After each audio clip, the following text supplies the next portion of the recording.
मी ना तुमच्या आवडीचं सगळं जेवण बनवते. लसणाची चटणी आहे ना आपल्याकडे, इंद्राला खूप आवडते. माझं जेवण नको. तनिषाने बोलवल्यावर इंद्रा धावत येणार.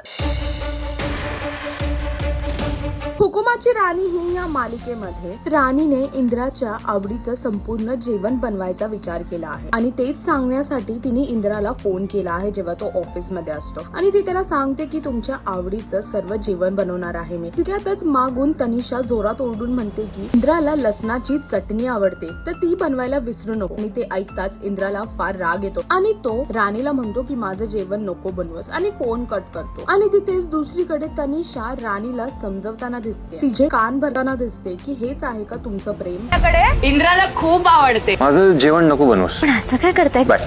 हे आहे का तुमचं प्रेम? थांब मी बोलते त्याच्याशी. थांब मी बोलते त्याच्या बरोबर. आणि ती फोन काढून त्याला एक फोटो पाठवते आणि तो फोटो म्हणजेच त्याचा शर्ट असतो ज्याच्यावरती लिपस्टिकचे दाग असतात. आणि ती अशा प्रकारेच त्याला ब्लॅकमेल करताना दिसते आणि अशा प्रकारेच ती त्याला घरी बोलवून घेते. आणि हे दिसून येतं की तनिषाच्या बोलवल्यावरती इंद्रा धावत आला, पण राणीने जेव्हा सांगितलं तेव्हा तो नाही आला. तर आता बघायचं आहे की हुकुमाची राणी ही या मालिकेमध्ये पुढे काय घडून येईल हे पाहण्यासाठी तुम्हाला मालिका पाहावी लागेल. आणि अजून अशी लेटेस्ट अपडेट जाणून घेण्यासाठी टेलीचक्कर रिजनलला सबस्क्राईब करायला विसरू नका.